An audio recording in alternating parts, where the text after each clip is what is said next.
नमस्कार, जोहार, मैं महक स्वागत करती हूँ आप सभी का फ्रंटलाइन झारखंड न्यूज़ पे। अभी हमारे साथ मौजूद है मशहूर कलाकार दिलीप अली खान जी। तो आज हम जानते हैं इनके जर्नी के बारे में। सर आप बताइए अपनी जर्नी के बारे में, आपने कैसे शुरुआत किया? देखिए, मैं एक बहुत साधारण फैमिली से हूँ। मैं बिहार गया से हूँ। और आगे जाइए तो शेरघाटी के पास एक जगह है मैगरा चोना, जहाँ हमारी पैदाइश हुई। उस ज़माने में हमारे यहाँ लाइट्स नहीं थे। हमारी पढ़ाई लिखाई लालटेन से हुई और मायापुरी पढ़ने का बड़ा शौक़ था।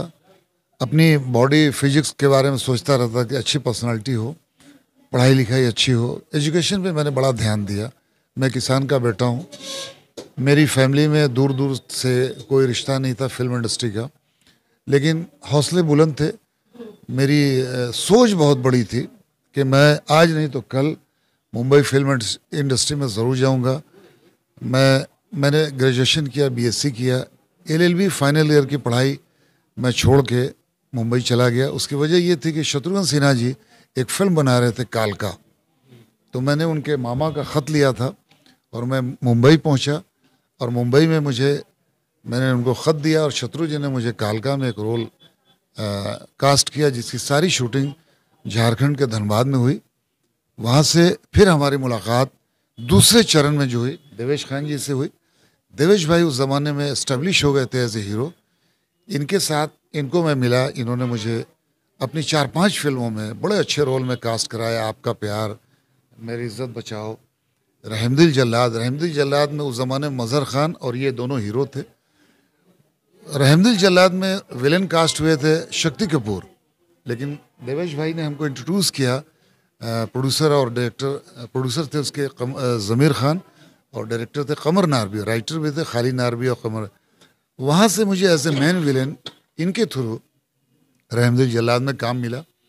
उसके बाद फिर मुझे एक फिल्म मिली सोमाली दरवेश, जिसकी सारी शूटिंग ईस्ट अफ्रीका सोमालिया में हुई। 4 महीना ईस्ट अफ्रीका सोमालिया में रहा। इटालियन एम्बेसडर का रोल मुझे मिला। बहुत बड़ा रोल मुझे कास्ट किया गया था। 15 कंट्रीज़ के कलाकार उस फिल्म में थे और मेरे लिए बड़ी मतलब खुशकिस्मती थी मेरी कि इतने बड़े रोल में इंटरनेशनल फिल्म में मैं कास्ट हुआ था। फिर यहाँ पे आने के बाद मुझे एक फ़िल्म मिली अल्लाह रखा, मनमोहन देसाई की फ़िल्म। उसके हीरो जैकी श्रॉफ थे। फिर मुझे एक फ़िल्म मिली तूफ़ान, उसमें अमिताभ बच्चन थे। उनसे मेरी ट्यूनिंग बनी।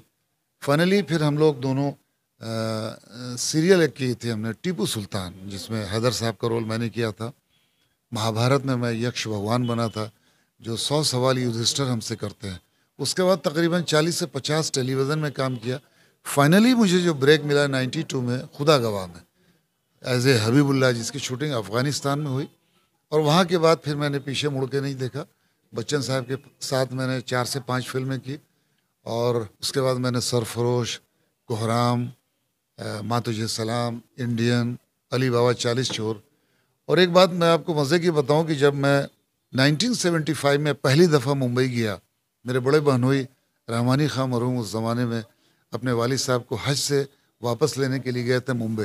तो हमारी पहली मुलाकात फिल्म इंडस्ट्री में जो हुई थी आरके स्टूडियो में, वो हुई थी अमिताभ बच्चन जी से और रंजीत जी से। और एक ज़माना ऐसा है कि दोनों मेरे बड़े अच्छे दोस्त बने, गार्जियन बने। अमित जी के साथ भी मैंने बहुत काम किया, रंजीत जी के साथ भी मैंने बहुत सारी फिल्मों में काम किया। अमिताभ बच्चन जी मेरे बेटे फैयाज़ अली ख़ान की भी शादी में आए, मेरी बेटी आशना की भी शादी में आए। तो ये एक बहुत बड़ी बात है कि इतना बड़ा रिश्ता बना और उन्होंने उस रिश्ते को मेंटेन किया। फिर उसके बाद मैंने अनगिनत फिल्मों में काम किया, हिंदी, मराठी, गुजराती, भोजपुरी, सारी ज़बान में हमने काम किया और फिर हमने पीछे मुड़ के नहीं देखा। और बस ये 2 साल से मैं बहुत डिस्टर्ब हो गया कोविड की वजह से, क्योंकि पूरी दुनिया परेशान थी। पूरे फिल्म इंडस्ट्री से लेकर के ऑल ओवर कंट्री के लोग इसमें संक्रमित थे। बहुत सारे लोग इस दुनिया से चले गए। बहुत सारे लोगों ने अपने माँ को खोया, बाप को खोया, परिवार को खोया। उसमें से मैं भी एक बैड लक हूँ जिसने अपनी वाइफ को खोया कोविड से। 15 जून को मेरी वाइफ जो थी वो शफ़ी नामदार एक बहुत सीनियर एक्टर थे, उनकी कज़न सिस्टर थी और उनकी डेथ हुई 15 जून को कोविड से। मैं 1.5 महीना एडमिट था। 1.5 महीने के बाद मैं ठीक हुआ। मेरा ऑक्सीजन लेवल बहुत डाउन हो गया था और डॉक्टर ने मुझसे कहा था कि इनके हाथ में, मेरे बेटे फैयाज़ को, कि इनके पास सिर्फ 2 दिन का टाइम है और इनको बचा सकते तो बचा लो। जो फैसिलिटीज़ बच्चों ने, दामाद मेरा सुफियान, ये सारे लोग लगे हुए थे। लेकिन 15 जून को मेरी वाइफ डिस्चार्ज होने वाली थी हॉस्पिटल से, घर आने वाली थी, लेकिन कोविड से सुबह में 6 बजे उनकी 15 को डेथ होती है और 15 से फिर मेरा सुधार हुआ और मुझे 30 तारीख को खबर हुई कि मेरी वाइफ की डेथ हो गई। 15 दिन तक मुझे लोगों ने, बच्चों ने बताया नहीं था, क्योंकि मैं उस कंडीशन में नहीं था कि मैं ये सदमा बर्दाश्त कर सकता था। तो फिल्म इंडस्ट्री के लिए मैंने बहुत सारी कुर्बानियाँ दी है और एक कलाकार हूँ, सच्चा कलाकार हूँ। और वरना एक बहुत छोटे से गांव से मुंबई में जाके अपना एक मुकाम बनाना नॉट इजी। तो बस आज मालिक का बड़ा शुक्रगुजार हूँ कि ऊपर वाले ने बहुत कुछ दिया, तो मैं खुश हूँ। और जब भी मैं रांची आता हूँ तो इस फैमिली से बड़ा पुराना रिश्ता, देवेश भाई से, बेटा इनका शोएब, इनके लिए ऑल द बेस्ट कहना चाहूँगा। मेरा भतीजा फजल यहीं रहता है, आनंद जी हैं, साबिर भाई हैं, बुलंद अख्तर साहब हैं, नसीम है, ये सब लोग जो हैं बहुत रिश्ता है। आज हमारे बहुत अच्छे सिंगर यहाँ आगे बढ़ रहे हैं, गहलोत साहब। तो मैं सबको गुड विशेस देना चाहूँगा। यहाँ के जो लोकल कलाकार हैं, बच्चे हैं, बच्चियाँ हैं, कविता जी हैं, ऑल द बेस्ट इनको भी। और आपके चैनल के माध्यम से सबको नए साल की बहुत बधाई, और सब लोग खूब आगे जाएं, सब खूब सक्सेस हों, ऐसी दुआ करता हूँ। सर, आप, हम चाहते हैं कि आप अपने बचपन के बारे में बताइए। बचपन ये है कि मेरा बचपन एक बहुत छोटे से स्कूल से गुजरा है। बचपन जो है मेरा मैगरा हाई स्कूल में मेरा बचपन गुजरा है और मैगरा में मैंने पढ़ाई लिखाई की। एक ज़माना ऐसा था कि मैं, हमारे यहाँ की जो नदी है मैगरा और नारायणपुर की, जब इतना पानी होता था तो मैं बस्ता अपने सर पे लेके और नदी में पानी क्रॉस करता था। कई दफ़े डूबते डूबते बचा। मेरा बड़ा शौक़ था कि मैं एजुकेशन कंप्लीट करूं और एजुकेशन को लेके मैं बहुत गंभीर था। और चूँकि मेरी फैमिली में उस ज़माने में कोई ग्रेजुएट नहीं था, तो मुझे बहुत शर्म आती थी कि लोग कहते हैं कि इस फैमिली में कोई ग्रेजुएट नहीं है। तो मैं और मेरे एक कज़न दिलनवाज खान साहब, हम दोनों ने ग्रेजुएशन किया। हमने पढ़ाई पे पहले फोकस किया। पढ़ाई के साथ साथ मैं अपने मैगरा में एक छोटी सी मंदिर है, तो वहाँ पे मैं प्ले करता था और कभी मैं राम बनता था, कभी रावण बनता था। तो वहाँ लोकल जो कलाकार, उनके साथ में, फिर मैं कॉलेज में आया, मिर्ज़ा गालिब कॉलेज का स्टूडेंट था। फिर मैंने अनुग्रह कॉलेज से, वहाँ से मैंने ग्रेजुएशन किया। और महेंद्र कपूर जी आए थे सिंगर, तो हम पागल थे उनके। और एक ज़माना ऐसा है कि वो सब एक फैमिली हुए। और जब मुंबई 75 में मैं पहली बार, जैसा कि बताया, मैं गया, तो बच्चन साहब के दीवाने थे। तो एक अच्छे ताल्लुकात सबसे और एक अच्छा टाइम हम सब ने निकाला और बहुत हम खुश हैं कि एज एन एक्टर हमने बहुत अच्छा काम किया और आगे भी अच्छा करूँगा।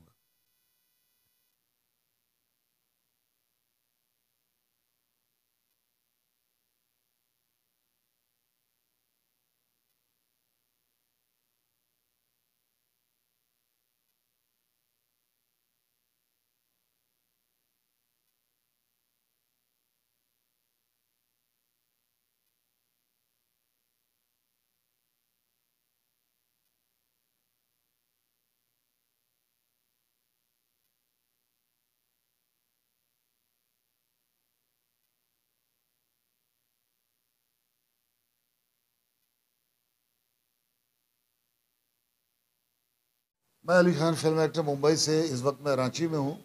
आप सबों को नए साल की बहुत बहुत मुबारकबाद। Wish you very very happy new year. आप सब अपना ख्याल रखें और मेरी दुआ है कि 2022 आप सब के लिए बहुत सक्सेस हो, बहुत अच्छा हो। आप सब कोविड से अपना ख्याल रखें और ज़्यादा से ज़्यादा डिस्टेंस मेंटेन करें, सैनिटाइज़र का इस्तेमाल करें और मास्क लगाएं। बस बाकी तो ऊपर वाले की मर्ज़ी, जो होना है वो हो के रहेगा। बहुत बहुत शुक्रिया। Thank you so much. सबसे पहले तो मैं अपना इंट्रोडक्शन दे दूं। मैं अली खान, फिल्म एक्टर हूँ, मुंबई से हूँ। बहुत सारी फिल्मों में एज ए विलन काम किया, जिसमें खुदा गवाह, सरफरोश, कोहराम, माँ तुझे सलाम, इंडियन, अली बाबा 40 चोर, देवेश भाई के साथ हमने 4-5 फिल्में की एज ए विलन। रहमदिल जल्लाद, आपका प्यार, हम दोनों ने साथ में स्ट्रगल किया है मुंबई में। और एक्चुअली पहली फिल्म जो एज ए विलन दिलवाने वाले हमारे देवेश खान जी हैं। हम दोनों एक ही जगह पे स्ट्रगल करते थे, एक दूसरे से तारुफ नहीं था, लेकिन इन्होंने अचानक मुझे देखा और ये ले जाके इन्होंने डायरेक्टर कमर नारवी साहब से मिलवाया और वहाँ से सिलसिला शुरू हुआ कि हमने दोनों ने मिलकर 4 से 5 फिल्मों में शुरुआत में उधर की। कास्टिंग चल रही थी रहमदिल जल्लाद की, उसमें विलेन लिया गया था शक्ति कपूर को। देवेश भाई ने कहा कि एक लड़का एक न्यू कमर है, बिहार से ही है, गया से है, तो मैं उनसे मिलवाना चाहता हूँ। ये ले गए सेट पे और मिलवाया। ज़मीर खान उसके प्रोड्यूसर थे और कमर नारवी डायरेक्टर थे। इत्तेफाक से उस फिल्म में मैं कास्ट हो गया। उसके बाद फिर हम दोनों ने टीपू सुल्तान में काम किया, संजय खान साहब की, अकबर खान उसके डायरेक्टर थे। और फिर मुझे एक फिल्म मिली थी सोमाली दरवेश, जिसकी सारी शूटिंग ईस्ट अफ्रीका सोमालिया में हुई थी। 4 महीना वहाँ पे हम थे। उसके बाद वहाँ से लौटने के बाद फिर मुझे तूफ़ान, अल्लाह रखा, फाइनली ब्रेक मुझे मिला खुदा गवाह में 92 में, जिसकी शूटिंग अफ़गानिस्तान में हुई थी। उस ज़माने में शूटिंग करना बड़ा मुश्किल काम था, क्योंकि मुजाहिदीनों से बड़े झगड़े फसाद होते थे। डॉक्टर नजीबुल्लाह जो हैं उस ज़माने में प्रेसिडेंट ऑफ अफ़गानिस्तान थे। उस फिल्म की शूटिंग के बाद फिर मैंने 100 से 125 फिल्में एज ए विलन काम किया, सरफरोश से लेके अभी तक कर ही रहा हूँ। कुछ रीजनल फिल्में भोजपुरी, कुछ गुजराती, मराठी, हर ज़बान में हमने काम किया। और रांची से मेरा बड़ा पुराना रिश्ता है। मैं चूँकि देवेश भाई हमारी हमारी शान, हमारी जान है। आज उनका बेटा शुएब जो है बहुत माशाल्लाह टिकटॉक पे अच्छा काम कर रहा है। आज हमारे साथ आनंद जी हैं, साबिर साहब हैं, साबिर हुसैन साहब, हमारे बुलंद अख्तर साहब हैं, गहलोत जी हैं, नसीम भाई हैं, भतीजा है मेरा फजल खान। ये सब लोग हम लोग चूँकि जब भी हम आते हैं तो देवेश भाई से मिलते हैं और यहाँ पे जो भी कार्यक्रम होता है उसमें हम शामिल होते हैं। हमने रांची की लैंग्वेज में भी हमने यहाँ पे भी वो शूटिंग की है। सर, आपकी आने वाली फिल्म गंगवा है, जो डायरेक्टर आदित्य कुमार सत्ता, हाँ जी, हाँ जी, उसके बारे हाँ उसमें मैं विलेन हूँ, बड़ा अच्छा काम हुआ। अब थोड़ा सा पोस्ट प्रोडक्ट है मेरा विलेन का, तो उसकी ऑलमोस्ट शूटिंग कंप्लीट हो गई है। अब पोस्ट प्रोडक्शन जो है, चूँकि 2 साल से हम सब लोग कोविड को फेस कर रहे थे। कोविड की वजह से बहुत सारे काम जो है रुके हुए थे। हम भी कोविड में 1.5 महीना एडमिट थे। तो यही है सर, और कुछ पूछना तो कुछ। आने वाली नई फिल्म देखिए, फिल्म इंडस्ट्री की शुरुआत तो हमने और देवेश भाई ने की थी। पिछली सरकार जब वो थे मुंडा जी थे, अर्जुन मुंडा जी के ज़माने से हम लोगों ने अपनी फाइल उनके तक पहुंचाया।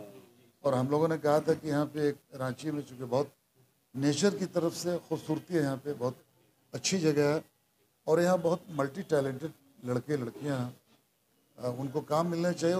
और उससे ये होगा कि एक प्लेटफॉर्म होना चाहिए। अगर स्टूडियो बनता है, दूर दराज से लोग, मुंबई शहर से लोग आएंगे, डायरेक्टर प्रोड्यूसर, तो जो मेजर कास्टिंग होती है वो जिस स्टेट में आप शूटिंग करते हैं वहाँ कास्ट करते हैं, हीरो हीरोइन के अलावा। तो बहुत सारे कलाकारों को यहाँ पे मौका मिलना चाहिए और मिलता, लेकिन पता नहीं क्यों सरकार क्यों इस बात के नज़रअंदाज है। हम लोग हेमंत सोरेन जी से भी मिले, मौजूदा सीएम जो हैं, और उन्होंने भी वादा किया कि हम लोग इस स्टूडियो के लिए हम कोशिश करेंगे। और हम लोगों की कोशिश जारी है, क्योंकि हमने जो स्ट्रगल किया है आज के दौर में, अब वैसे स्ट्रगल करना बड़ा मुश्किल काम है। मुंबई में जाके भटकना, रहने का इंतज़ाम, खाने का, बहुत सारी प्रॉब्लम्स है जो मुझे नहीं लगता कि आज के यूथ जो है वहाँ जाके इतना मुश्किल दौर से गुजरे। तो उसके लिए एक प्लेटफॉर्म। झारखंड में टैलेंट की कमी नहीं है, पर अभी भी झारखंड के जो कलाकार हैं कहीं पिछड़े रह जा रहे हैं। झारखंड में टैलेंट की कमी नहीं है। ऑफकोर्स यहाँ पे झारखंड ने यहाँ धोनी जी को दिया है, देवेश भाई हैं, सिराज भाई हैं, बहुत सारे कलाकार यहाँ से गए और सक्सेस हुए, बहुत सारे प्रोड्यूसर डायरेक्टर। लेकिन अगर यहाँ पे एक प्लेटफॉर्म होता है, एक स्टूडियो होता है, तो मुझे लगता है कि लोकल जो कलाकार हैं यहाँ के, उनको एक अच्छा प्लेटफॉर्म मिलेगा, काम करेंगे लोग। और बहुत सारे कलाकार, लड़के लड़की यहाँ से अच्छा काम कर आज भी कर रहे हैं। रीमेक रीमेक ऑफ कोर्स, हाँ। अब चूंकि वैसे राइटर्स नहीं है, वैसी कहानी नहीं है, उतना अच्छा सब्जेक्ट नहीं है, तो जो पुरानी फिल्म है उसको साउथ की, तमिल, तेलुगु, हमने एक फिल्म, यस, हाँ, नहीं ऐसा नहीं है। बॉलीवुड के पास भी बहुत बड़ी अच्छी अच्छी फिल्में, मुगल आजम जैसी फिल्में बनी, मदर इंडिया बनी, शोले बनी, तो बहुत सारी बड़ी बड़ी फिल्में हमारे राइटर्स ने, जंजीर बनी, जावेद साहब, सलीम साहब, ये बड़ा अच्छा काम किया। लेकिन अब क्या हो गया कि आज के ज़माने में लोग जो है कहानी को बहुत फास्ट चाहते हैं, ज़्यादातर एक्शन चाहिए, अच्छे गाने चाहिए, एक अच्छा पिक्चराइजेशन चाहिए। जो साउथ में जाते हैं, इंडिया के बाहर जाते हैं, लोग समझते हैं कि लोकेशन हमारे पास इंडिया में नहीं, रांची में आके देखो, जमशेदपुर में आके देखो, एक से एक लोकेशन है।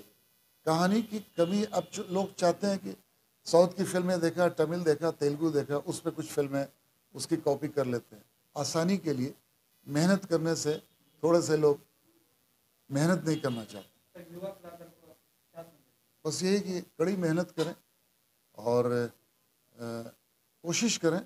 सबसे ये मंच जो है अभी जो हम देख रहे हैं, मेरी आवाज़ मेरी पहचान, तो ये बहुत अच्छा मंच है। देवेश भाई और आनंद जी, सारी टीम को मैं मुबारकबाद देना चाहूँगा, साबिर भाई को, अख्तर भाई को, शोएब, सारे लोग जो इस मंच से बहुत सारे लोगों को लॉन्च करने की कोशिश कर रहे हैं, और उसमें हम भी गाहे बगाहे आते रहेंगे।